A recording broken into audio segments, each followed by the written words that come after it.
So మీ డ్రీమా ఇంత పెద్ద ఇల్లు కట్టాలన్నది ఏమన్నా? డ్రీమ్ ఏం కాదు, నేను కడితే ఇట్లనే కడతా. ఓకే, ఉంటే మంచిగా గట్టిగా ఉండాలని డిసైడ్ అయ్యారు.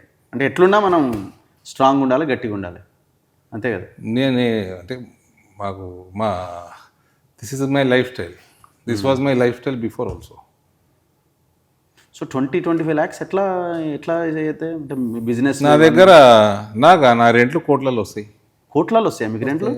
ట్యాక్స్ కడతా, టీడీఎస్ కడతా, జిఎస్టీ ఇప్పుడు ఇప్పుడు జిఎస్టీ. నేను జిఎస్టీలు కట్టుకుంటా, ఈనాడు ఫుల్ పేపరు, జ్యోతి ఫుల్ పేపరు, వార్తలు ఫుల్ పేపర్లు, సాక్షిలల్లో ఫుల్ పేపర్లు, అన్ని ఫుల్ పేపర్లల్లో నేను యాడ్లు వేసి, బీజేపీ మోదీ మీద యాడ్లు వేసి ప్రతి నెల ఫుల్ పేజ్ యాడ్లు వస్తుండే 2019 ఎలక్షన్ల ముందర. అవును, అప్పుడు బాగా వస్తుండే మీ యాడ్స్. మరి ఆయన ఏడుకెళ్ళి వస్తాయి అనుకోరు. రెంట్లే 3 కోట్లు అంటే ఇక సంపాదన ఎన్ని కోట్లు ఉండాలి సార్? ఇక నేను 3 కోట్లు అనలే, సరే కోట్లు, అది 2, 4, 1, 5 నేను చెప్తలేను, కోట్లలోనే వస్తుంది. టీడీఎస్లు కడతాము, ట్యాక్సులు కడతాము, అంత వైట్ ఇన్కమ్. మస్తు పని చేసుకుంటుంటాం మేము. అంటే చూసే రాజకీయాల్లోకి వచ్చి మా పని దెబ్బతిన్నది, మా పర్సనల్ లైఫ్ దెబ్బతిన్నది. మేము అటాకులు చేయించుకున్నాము, మా కార్ల మీద అటాకులు చేయించుకున్నాము, మా ప్రాణాల మీద అటాకులు చేసుకున్నాము. మా ఇంట్లో మా అమ్మ ఒక్కతే ఉన్నా చూడకుండా కూడా మా ఇల్లు అంతా మొత్తం ధ్వంసం చేసిర్రు. మీ అన్ని చూపించారు కదా మీరు. ఒకవేళ రాజకీయాల్లోకి రాకుండా ఉంటే ఇంకా బాగా సంపాదించటోళ్ళ మంచిగా, అంతేనా?